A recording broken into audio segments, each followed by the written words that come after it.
Hi dear friend, आप सब कैसे हो।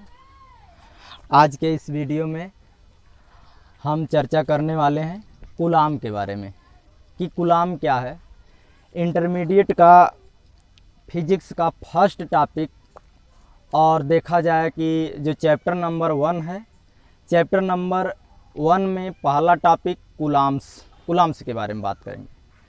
कूलाम कहाँ का रहने वाला है और कूलाम की शिक्षा कहाँ से हुई और इनकी जन्म स्थान और जन्म स्थल कहाँ से है। तो देखो, अब आज हम इसी पर चर्चा करेंगे कि कूलाम का नियम क्या है, यानी कूलाम के बारे में पूरा स्टडी करेंगे। कूलाम एक साइंटिस्ट थे जिन्होंने अपना पूरा अध्ययन, पूरा स्टडी चार्ज पर किया, आवेशों पर किया था। कूलाम एक साइंटिस्ट थे, वो भी कहाँ के साइंटिस्ट थे बाबू? फ्रांस के, यानी कूलाम एक फ्रांसीसी वैज्ञानिक थे। कूलाम एक फ्रांसीसी वैज्ञानिक थे जिनका जन्म स्थान 1736 ईस्वी में फ्रांस में हुआ था और इन्होंने अपना जो संपूर्ण शिक्षा ग्रहण पेरिस में की थी। पेरिस में की। इन्होंने अपना जो नियम दिया था वो 1789 ईस्वी में दिया था। किन्हीं दो चार्ज पर, यानी किन्हीं दो आवेशों पर बातचीत करी थी कि हाँ, दो आवेश होते हैं या ब्रह्मांड में जो भी चार्जेज होते हैं वो ऑलरेडी आवेशित होते हैं और इन्हीं पर उन्होंने अध्ययन किया था।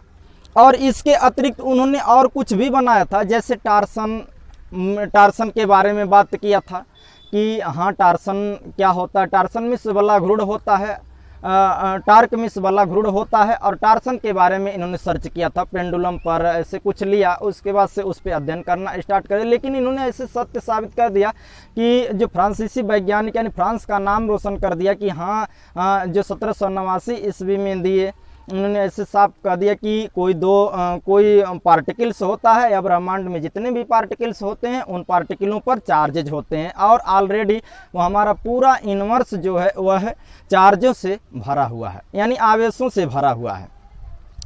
तो इन्हीं पे आज चर्चा करेंगे कि हाँ, कूलाम के बारे में। आप लोग इतना तो समझ गए होंगे कि कूलाम कहाँ का वैज्ञानिक था? फ्रांस का। कब जन्म हुआ था इनका? 1736 ईस्वी में। इन्होंने नियम कब दिया था? 1779 ईस्वी में अपना स्टडी किया था, अपना नियम दिया था। किन पर नियम दिया था? किन्हीं आवेशों पर अध्ययन किया था।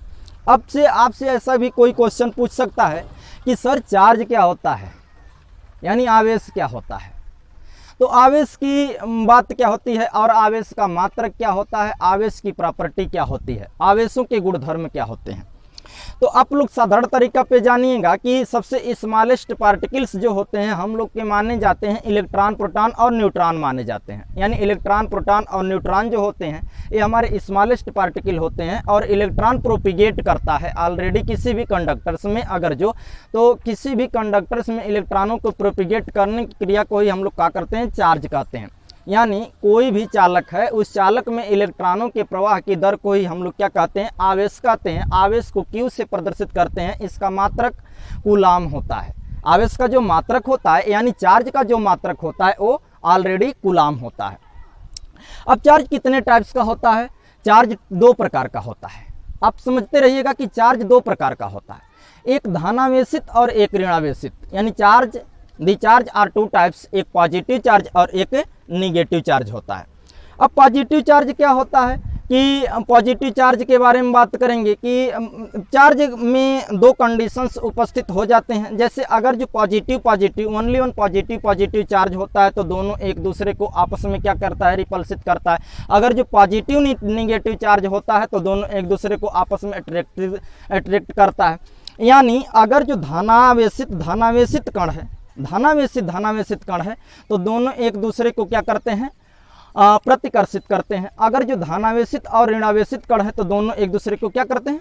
आकर्षित करते हैं। यानी धनावेशित पॉजिटिव चार्ज आपस में एक दूसरे को प्रतिकर्षित करते हैं, लेकिन पॉजिटिव और नेगेटिव चार्ज एक दूसरे को क्या करते हैं? आकर्षित करते हैं। ठीक इसी प्रकार नेगेटिव जो चार्ज होता है, यानी ऋणावेशित जो चार्ज होता है वो ऑलरेडी एक दूसरे को क्या करते हैं? प्रतिकर्षित करते हैं। तो गुलाम ने ऐसे कहने लगे कि हाथ रगड़ा और बाल को पेन से रगड़े, यानी बहुत साइंटिस्ट आए और उन्होंने सर्च करने लगे कि हम लोग अगर जो बाल को पेन से रगड़ते हैं तो जो पेन होता है वो किसी कागज़ के टुकड़े को अपनी तरफ आकर्षित करता है। ऐसा क्यों होता है, ऐसा क्या कंडीशन होती है? तो ऐसा इसकी प्रक्रिया होती है चार्ज। इसका जो मेन कंडीशन होता है चार्ज, कि बाल से पेन को या पेन को बाल से रगड़ने पर उसमें चार्ज उपस्थित हो जाते हैं। जब चार्ज उपस्थित हो जाते हैं तब की प्रक्रिया क्या होती है, तब की प्रोसेस क्या होती है, जो पेन होता है वो बाल को अपनी तरफ आकर्षित करने लगता है, पेन बाल को आकर्षित करने लगता है, या बाल पेन को आकर्षित करने लगता है, ऐसा भी हो सकता है, या जो पेन है वो कागज़ के टुकड़े को आकर्षित करने लगता है। ऐसा क्या हुआ, ऐसा इन्होंने गुलाम ने दिया, कहा कि ये सभी प्रॉपर्टी जो हैं, ये एनी1 प्रॉपर्टी जो हैं, ये सभी की चार्जेज की हैं, और ब्रह्मांड में हर एक कण आवेशित है, और हर एक कण आवेशित होने के कारण चार्ज दो प्रकार का हो सकता है, और यह एक तो आवेशित एक तो आकर्षित अपनी तरफ कर सकता है और एक तो प्रतिकर्षित कर सकता है। तो इसी पे हम लोग बात करेंगे कि गुलाम के बारे में इतना तो कॉन्सेप्ट आप लोग को लगभग में मैं आशा करता हूँ समझ में आ गया होगा। अब देखो अब हम लोग गुलाम का नियम पढ़ते हैं 12वीं में, और उसके साथ साथ इंजीनियरिंग में भी पढ़ते हैं।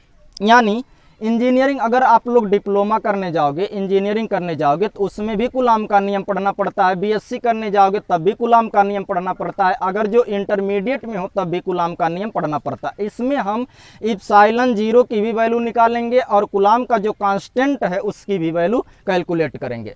देखो गुलाम कहा क्या था, इन्होंने ऐसे कह दिया, सपोज दैट, ऐसे कल्पना किया, परिभाषा अपना डिफिनीशन तो बहुत आसानी से लिखे इन्होंने, डिफिनीशन के अनुसार लिखा जाएगा। यानी Coulomb's law, COULAMBS, Coulomb's law, Coulomb's law, Coulomb's law Hindi में भी लिख देते हैं बाबू कि कूलॉम का नियम, कूलॉम का नियम, कूलॉम का नियम। जो डिफिनीशन अपना लिखा था इन्होंने ऐसे कहा कि किन्हीं दो बिंदु आवेशों, हम डिफिनीशन पहले लिख दे रहे हैं उसके बाद से समझा रहे हैं ताकि आपको पूरा स्पष्ट रूप से समझ में आ जाए। किन्हीं, यहां से लिखना स्टार्ट करते हैं, किन्हीं दो बिंदु आवेशों, दो बिंदु आवेशों के बीच लगने वाले आकर्षण, लगने वाले आकर्षण, आकर्षण, प्रतिकर्षण, प्रतिकर्षण या कूलॉमियन बल, कूलॉमियन बल एफ, कूलॉमियन बल एफ, आवेशों के, आवेशों के गुणनफल के योग के मात्राओं के, मात्राओं के अनुक्रमानुपाती होता है, मात्राओं के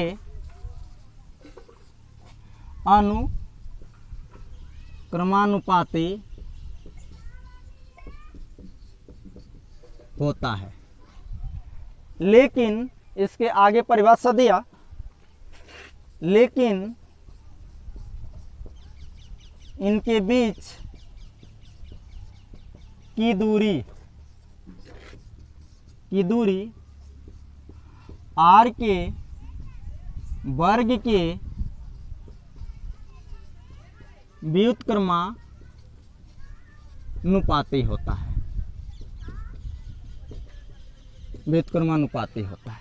इसे कूलॉम का नियम कहते हैं। फिर से हम बोलते हैं कि कोई दो आवेश है, दोनों आवेशों के मध्य लगने वाला आकर्षण बल हो, चाहे प्रतिकर्षण बल हो, चाहे गुरुत्वाकर्षण बल की भी बात कर लेते हैं, चाहे कूलॉमियन बल हो।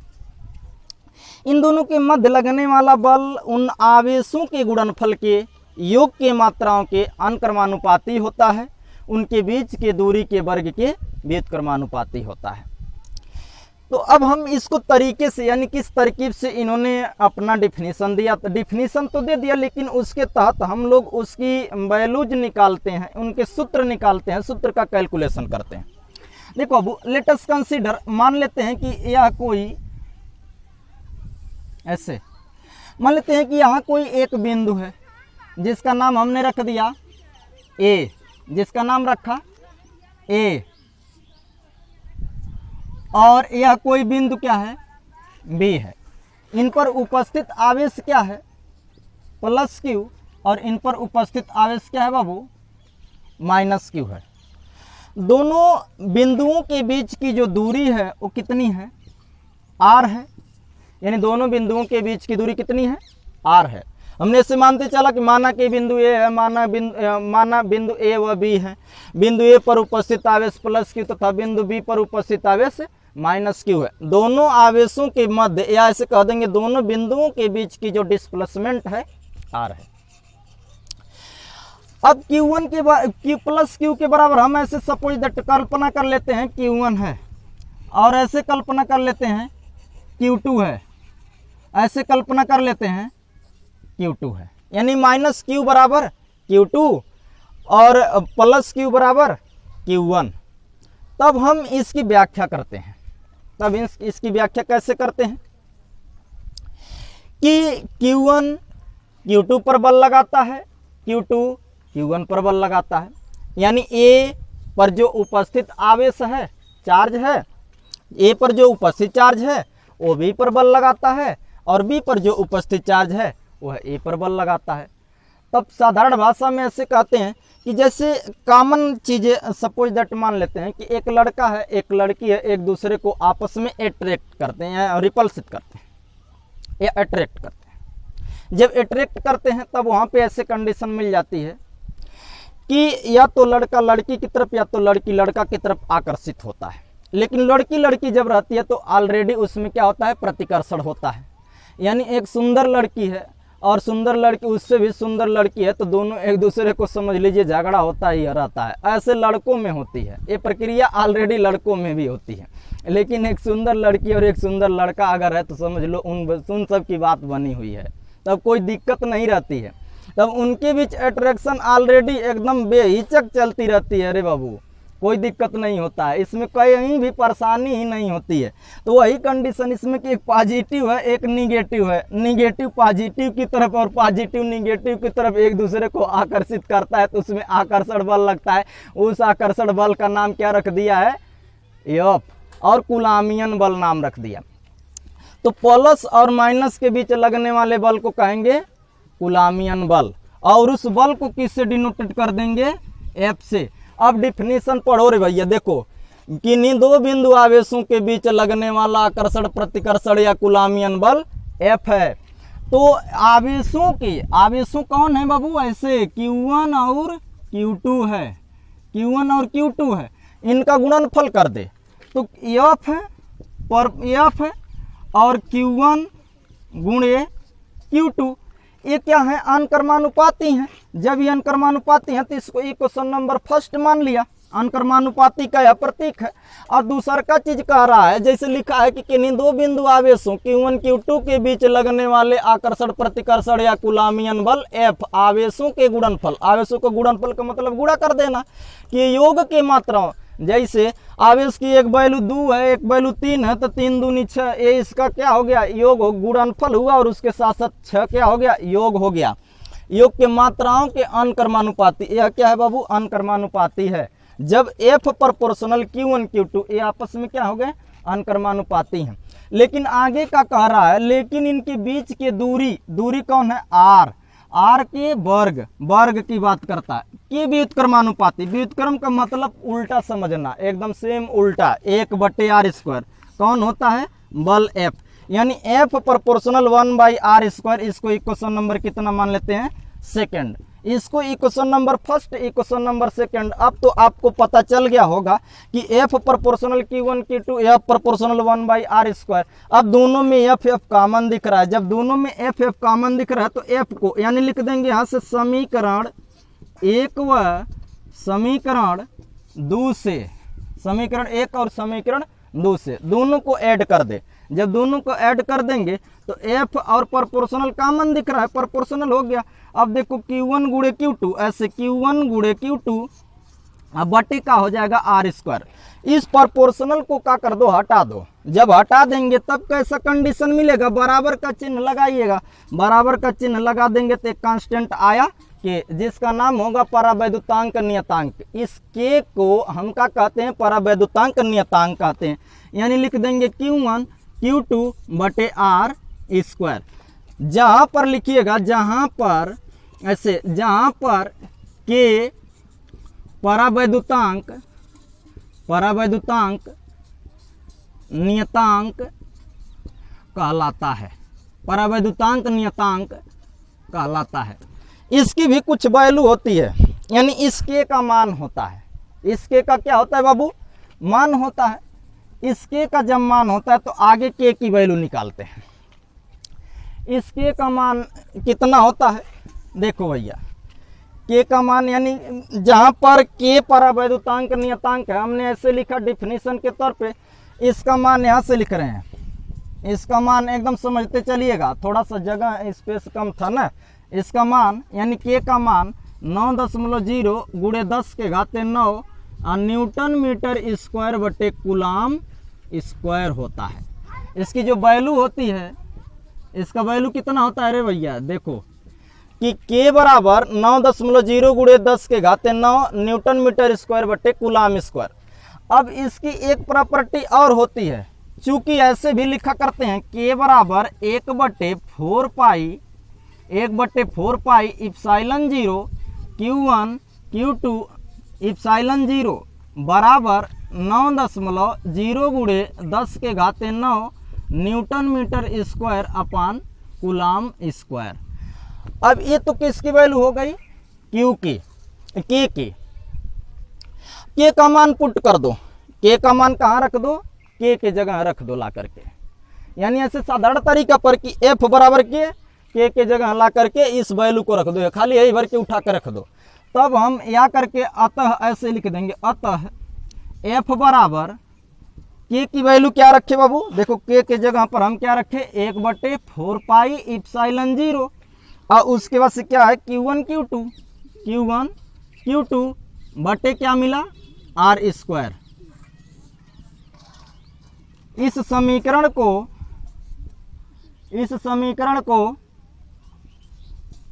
समीकरण को कूलाम का समीकरण कहते हैं। इस समीकरण को क्या कहते हैं, कूलाम का समीकरण कहते हैं। अब हम यहाँ से वैल्यू निकालेंगे इप्सिलॉन 0 की वैल्यू। इप्सिलॉन 0 की वैल्यू के लिए हम बात करेंगे, थोड़ा स्पेस कम है, स्पेस कम होने के कारण यहाँ से थोड़ा सा देखते चलिएगा कि इप्सिलॉन 0 की वैल्यू क्या होती है। चलो यहाँ से थोड़ा छोटा लिख रहे हैं, आप लोग स्पष्ट रूप से देखते चलिएगा। देखो ज्ञात है, क्या ज्ञात है कि 1/4 पाई इप्सिलॉन 0, 1/4 पाई इप्सिलॉन 0 बराबर 9.0 गुणे 10 के घाते 9 न्यूटन मीटर स्क्वायर बटे कूलाम स्क्वायर। आप सोच रहे होंगे कि सर ये न्यूटन मीटर स्क्वायर बटे कूलाम स्क्वायर कहाँ से आया है, तो यानी के का मान में यह न्यूटन मीटर स्क्वायर बटे कूलाम स्क्वायर कहाँ से आया है, ऐसा कहाँ से आया है, ऐसी प्रक्रिया कहाँ से हुई है। ऐसी प्रक्रिया देखो यहीं से देख लो, के है, के को तुम कहाँ, यानी आर को या आर को तुम कहाँ ला दो, आर को हम लोग यहाँ ला देते हैं एफ के पास, तो एफ आर स्क्वायर हो गया। एफ आर स्क्वायर देखो, अब यहाँ से अभी बीमा निकालेंगे समझ में आ जाएगा। एफ का गुणा आर में कर दो तो एफ आर स्क्वायर और Q1 Q2 से भाग दे दो तो के उधर चल गया। यानी साफ तरीका है कि के को हम अगर जो एफ के नीचे लें तो बटे में होगा और एफ को आर के जगह ले जाए तो 1 के हो जाएगा और के को पलटी खिया देंगे जब तो एफ आर ऊपर हो जाएगा और Q1 Q2 क्या हो गया, नीचे हो गया। जब यह नीचे हो गया तो बल का मात्रक क्या हो गया, न्यूटन, और दूरी का मात्रक हो गया मीटर, तो न्यूटन मीटर, और Q1 का मात्रक कूलाम और Q2 का मात्रक भी कूलाम, तो Q1 यानी कूलाम गुणे कूलाम बराबर कूलाम स्क्वायर, तो मिला क्या, न्यूटन मीटर स्क्वायर बटे कूलाम स्क्वायर, ऐसा फार्मूला मिल जाता है। तो ये मात्रक हो गए। अब हम वैल्यू किसका निकाल रहे हैं, हमें ज्ञात क्या है कि K बराबर 1/4πε0 9.0 गुणे 10 के घाते 9 न्यूटन मीटर स्क्वायर बटे कूलाम स्क्वायर, ये वैल्यू है। अगले स्टेप में हमें वैल्यू किसका निकालना है, इप्सिलॉन 0 की वैल्यू अगर जो निकालनी है कि इप्सिलॉन 0 की वैल्यू सर कितनी होती है, तो आप यहाँ से बेहिचक हो जाइएगा, ऐसे या करके लिखिएगा कि 1/4π इप्सिलॉन 0 बराबर 9.0 गुणे 10 के घाते 9 और न्यूटन मीटर स्क्वायर बटे कूलाम स्क्वायर, ऐसा लिख लिए।